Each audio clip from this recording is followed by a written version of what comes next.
السلام علیکم دوستوں، welcome back to my channel. دوستوں، آج کی ہماری جو کہانی ہے اس کا عنوان ہے شہزادی کی شرائط۔ ایک ملک پر ایک بادشاہ حکومت کرتا تھا۔ وہ بڑا سخت اور غصہ آور تھا۔ اس کی ایک ہی بیٹی تھی جس کا نام جینوفر تھا۔ وہ بھی اپنے باپ کی مانند نہایت بد مزاج اور مغرور تھی۔ بادشاہ اپنی حکومت پر گرفت رکھنے کے لیے کڑے حکم جاری کیا کرتا تھا، مگر ساتھ ہی وہ عادل بھی تھا۔ وعدہ پورا کرنا، فریادی کی مدد کرنا اور رعایا کی ضرورتوں کو پورا کرنے میں کوئی کسر نہیں چھوڑتا تھا۔ اسے اپنی حکومت دلی کسی بھی صورت منظور نہیں تھی۔ جب شہزادی جوان ہوئی تو بادشاہ کے مصاحبوں نے ڈرتے ڈرتے اس کی توجہ شہزادی کی شادی کی طرف دلائی۔ بادشاہ نے اس بارے میں شہزادی سے بات کی تو شہزادی نے صاف الفاظ میں کہا کہ وہ کسی ایسے شہزادے سے شادی کرے گی جو اسے پسند ہوگا اور اس کا حسب و نسب بھی اعلیٰ ہوگا۔ معمولی شخص سے شادی کا تو وہ سوچ بھی نہیں سکتی۔ بادشاہ نے اسے تسلی دی کہ تم فکر نہ کرو، میں معمولی شخص کو تو محل میں گھسنے بھی نہیں دوں گا۔ شہزادی نے مسکرا کر کہا کہ میرے ہونے والے خاوند کو میری 3 شرائط پورا کرنا ہوں گی، اور جو ان شرائط کو پورا نہ کر سکے اس کی گردن اڑا دی جائے گی، کیونکہ میں نہیں چاہتی کہ شرائط کی تفصیل کسی دوسرے شخص کو معلوم ہو سکے۔ بادشاہ نے اس کو یقین دلایا کہ ایسا ہی ہوگا۔ ہمسایہ ممالک میں اعلان کر دیا گیا کہ شہزادی کی شرائط پورا کرنے والا شخص ہی شہزادی کا حقدار ٹھہرے گا۔ یہ سن کر کئی ملکوں کے شہزادے وہاں پہنچے۔ جب انہیں یہ معلوم ہوا کہ شرط پورا نہ ہونے پر انہیں جان سے ہاتھ دھونا پڑے گا تو کئی ایک واپس لوٹ گئے۔ جو شہزادے خود کو شجاعت ثابت کرنے پر تلے تھے انہوں نے شہزادی کی شرط پورا نہ کر سکے اور اپنی جان سے ہاتھ دھو بیٹھے۔ شہزادی کی شرائط کی دھوم ہر طرف مچ گئی۔ پہلے تو کچھ لوگ لالچ اور بہادری کے عزم میں شہزادی کا محل کا رخ کرتے، مگر جلد ہی یہ سلسلہ ختم ہو گیا۔ اب کوئی شہزادی کی طرف دیکھنے کو بھی روادار نہیں تھا۔ شہزادی کا نام سنتے ہی کئی لوگ خوف سے زرد پڑ جاتے تھے۔ بادشاہ کے ملک کے ایک چھوٹے سے قصبے میں ایک باورچی البرٹ رہتا تھا۔ وہ بڑا نفیس انسان تھا۔ عام دنوں میں کوئی یہ بوجھ بھی نہیں پاتا تھا کہ وہ ایک باورچی ہے۔ وہ شکل و صورت سے کوئی رئیس لگتا تھا۔ البرٹ لوگوں کی تقریبات کے لیے کھانا پکاتا تھا اور داد حاصل کیا کرتا تھا۔ ایک دن کی بات ہے کہ ایک رئیس زادے نے اس سے مچھلیوں کی دیگ پکانے کی فرمائش کی۔ البرٹ نے مچھیروں کو کہا کہ وہ اسے 40-50 مچھلیاں فراہم کریں۔ شام کو مچھیروں نے اسے مچھلیاں پہنچا دیں۔ جب وہ مچھلیاں بنا رہا تھا تو وہ چونک پڑا۔ ان میں ایک لمبی سی مچھلی نیلے رنگ کی تھی۔ اس کی آنکھیں بڑی خوبصورت تھیں۔ مچھلی نے البرٹ کے ہاتھ میں چھری دیکھی تو رونے لگی۔ البرٹ کو اس پر بڑا ترس آیا۔ اس نے اسے پانی میں ڈال دیا اور نیت کی کہ کام سے فارغ ہو کر وہ اسے دریا میں ڈال آئے گا۔ جب وہ اپنے کام سے فارغ ہوا اسے دریا میں بہا دیا۔ نیلی مچھلی نے اس سے مخاطب کیا، اے نوجوان، تم نہایت خدا ترس شخص ہو۔ اگر تم چاہو تو اس ملک کے بادشاہ بن سکتے ہو۔ البرٹ نے اس کی بات ہنسی میں اڑا دی، مگر جب نیلی مچھلی نے زور دیا تو اس کے ذہن میں سنگ دل شہزادی کا خیال آیا، جو اب تک کئی شہزادوں کی جانیں لے چکی تھی۔ اس چھوٹی سی مسافت نے البرٹ کے ذہن میں یہ بات ڈالی کہ اسے کوشش کرنا چاہیے، شاید ایسے مزید لوگ ہلاک ہونے سے بچ جائیں۔ اس نے نیلی مچھلی کو دریا کے سپرد کیا اور واپس لوٹنے لگا۔ ابھی وہ چند قدم ہی چلا تھا کہ قریب زمین پر کوئی چیز ہلتی ہوئی دکھائی دی۔ وہ نیچے جھک کر دیکھنے لگا۔ وہ زرد رنگ کی ایک چھوٹی سی مچھلی تھی جو پانی سے نکل کر خشکی پر آ گری تھی۔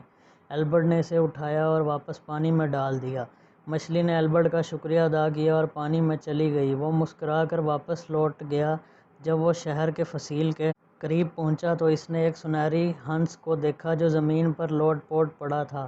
البرٹ جلدی سے اس کی طرف بڑھا۔ وہ کافی زخمی تھا۔ البرٹ اسے اٹھا کر گھر لے آیا اور چند دن اس کی مرہم پٹی کرتا رہا۔ جب سنہری ہنس صحت مند ہو گیا تو وہ البرٹ کا شکریہ ادا کر کے ہوا میں اڑ گیا۔ البرٹ نے اپنے ادھورے کام نپٹائے اور شہزادی سے ملنے کے لیے شاہی محل روانہ ہو گیا۔ وہ اپنے گھوڑے پر سوار آہستہ آہستہ سفر کر رہا تھا کہ اچانک اسے مدھم سی کراہوں کی آواز سنائی دی۔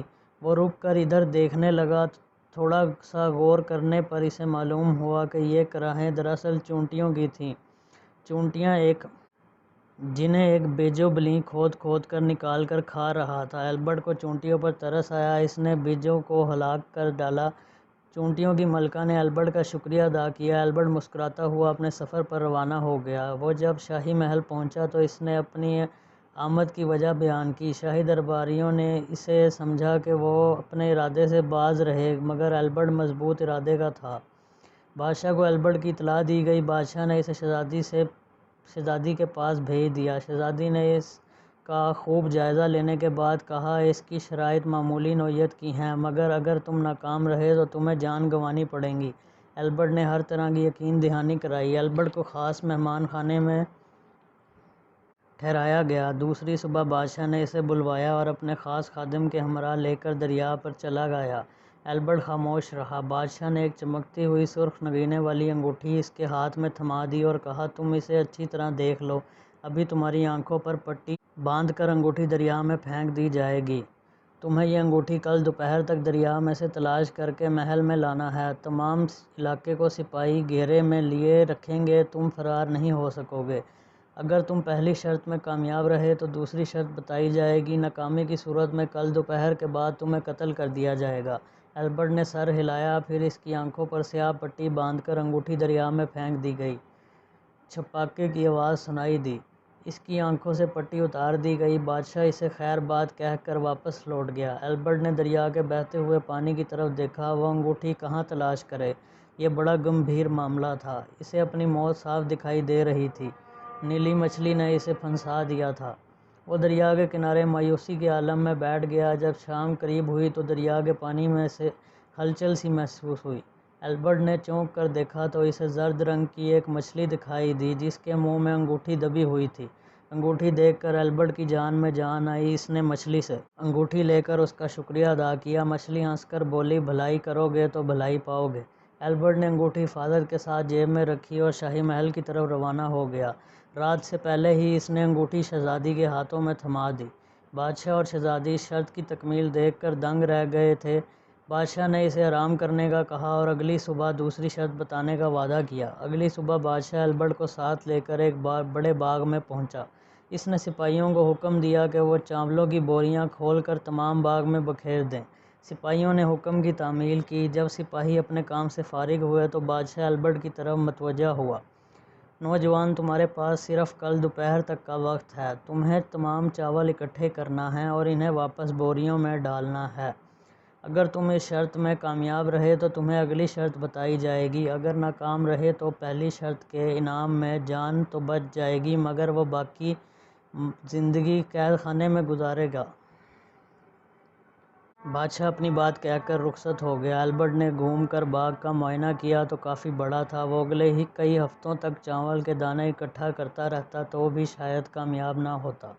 ایک رات میں یہ سب کرنا ممکن نہیں تھا۔ ایلبرٹ نے ہمت نہیں ہاری اور آہستہ آہستہ چاول اکٹھے کرتا رہا، اور اسی دوران رات کا اندھیرا پھیل گیا۔ اب تو چاول دکھائی بھی نہیں دے رہے تھے۔ ایلبرٹ نے خدا کے حضور مدد کی درخواست کی اور ایک پتھر پر سر رکھ کر لیٹ گیا۔ پریشانی کے عالم میں ہی اس کی آنکھ لگ گئی۔ جب صبح کی روشنی سے اسے بیدار ہوا تو وہ یہ دیکھ کر حیران رہ گیا کہ تمام بوریاں چاولوں سے بھری پڑی تھیں۔ اس نے کئی بار آنکھیں ملی کہ کہیں یہ خواب تو نہیں، مگر ایک باریک آواز نے اسے یقین دہانی کرا دی کہ یہ خواب نہیں ہے۔ ایلبرٹ نے غور سے زمین پر دیکھا تو یہ ایک چونٹی دکھائی دی جس کے سر پر تاج تھا۔ اس نے بتایا کہ چونٹیوں کی لاتعداد فوج نے مل کر اس کے احسان کا بدلہ اتار دیا ہے۔ جو احسان کرتا ہے اس کے ساتھ احسان کیا جاتا ہے۔ ایلبرٹ نے ملکہ چونٹی کا شکریہ ادا کیا۔ جب بادشاہ شہزادی کے ہمراہ وہاں پہنچا تو یہ دیکھ کر حیران رہ گیا کہ دوسری شرط بھی پوری ہو چکی تھی۔ بادشاہ اب ایلبرٹ سے متاثر دکھائی دینے لگا۔ شہزادی نے اسے آرام کی ہدایت کی اور اگلی صبح تیسری اور آخری شرط بتانے کا وعدہ کیا۔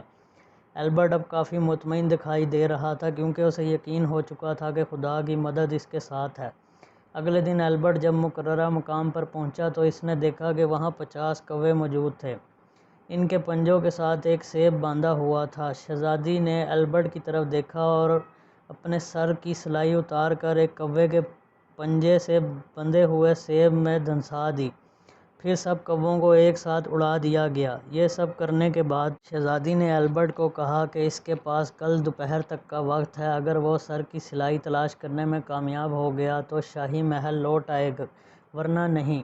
اس کی زندگی 2 شرطوں کی تکمیل کے باعث آزاد ہو چکی ہے اور شرائط کے بارے میں وہ کسی کو نہ کہے، ورنہ جرم کی پاداش میں اسے قتل کر دیا جائے گا۔ ایلبرٹ نے وعدہ کیا کہ وہ یا تو کل سلائی لے کر آئے گا یا پھر ہمیشہ کے لیے اپنا منہ بند رکھے گا۔ یہ کہہ کر ایلبرٹ کووں کے جھنڈ کے تعاقب میں چل پڑا۔ اس نے تیر کمان کی مدد سے کئی کووں کا شکار کیا مگر ان کے سیب میں سے سلائی نہ نکلی۔ اسی کشمکش میں شام ہو گئی۔ البرٹ مسلسل سفر سے تھک چکا تھا۔ وہ ایک درخت کے تلے رک گیا، رات اسی درخت تلے بسر کی۔ اگلی صبح کسی چیز کی چبھن نے اسے بیدار کر دیا۔ اس نے چبھن کے مقام پر دیکھا تو ایک سلائی دکھائی دی۔ وہ اسے دیکھ کر حیران رہ گیا اور گرد و پیش میں دیکھنے لگا، وہاں کوئی نہیں دکھائی دیا۔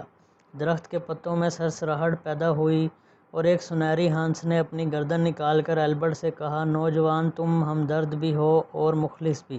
تم جیسے لوگوں کی مدد خدا کی مخلوق بھی کرتی ہے۔ ہم نے کووں کے پنجوں سے سیب چھین کر تمہاری چیز تم تک پہنچا دی ہے۔